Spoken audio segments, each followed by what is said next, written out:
সবাই কি করে, যে বহু দুঃখ ভাজম, এরা বহু দুঃখ প্রদান করে।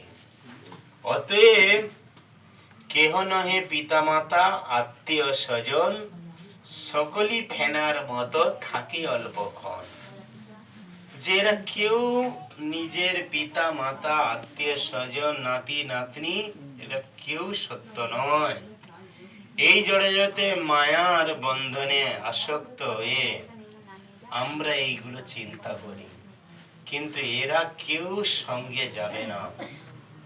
এরকম কেশব কাশ্মীর, তিনিও প্রচুর আসক্ত ছিলেন, ধন সম্পদ প্রচুর সংগ্রহ করেছেন, আর সারা পৃথিবীতে দিগ্বিজয় করেছেন। তারপর গৌরাঙ্গ মহাপ্রভুর কাছে পরাজিত হয়েছে। গৌরাঙ্গ মহাপ্রভু তাকে বলছেন, দেখো কেশব কাশ্মীর, ভাবি দেখো এ দেহ ছাড়িয়া চলিলে ধন বা পৌরর সঙ্গে কিছু নাই চলে। একবার কি তুমি ভেবে দেখেছো, যখন তুমি এই জড়দেহ ছেড়ে চলে যাবে, তোমার ধন সম্পদ পৌরস কিছু তোমার সঙ্গে যাবে? সব তো এখানে ফেলে যেতে হবে।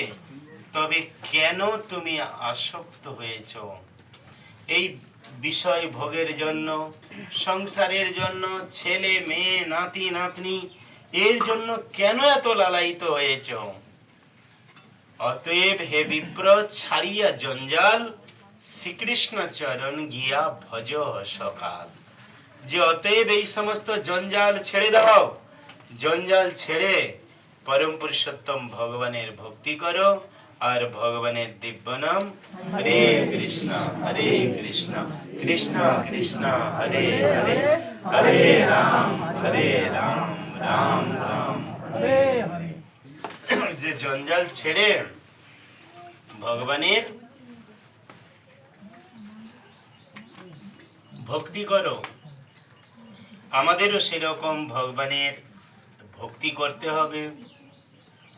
না হলে আমরা যদি দিন রাত শুধু পরিশ্রম করতে থাকি উদ্দেশ্যবিহীন ভাবে, গাধা যেরকম কর্ম করতে থাকে তার জীবনের উদ্দেশ্য থাকে না, সেরকম ভাবে আমাদের কর্ম করলে হবে না। আমাদের কর্ম করতে হবে কার উদ্দেশ্যে? ভগবান বলছেন, যজ্ঞাৎ কর্মণ অন্যত্র লোক অয়ং কর্ম বন্ধনম।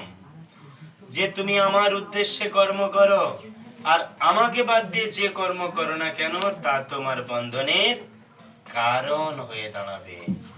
সেই জন্য আমার উদ্দেশ্যে যদি তুমি কর্ম করো, সেই কর্ম তোমার মুক্তির কারণ হবে। সেই জন্য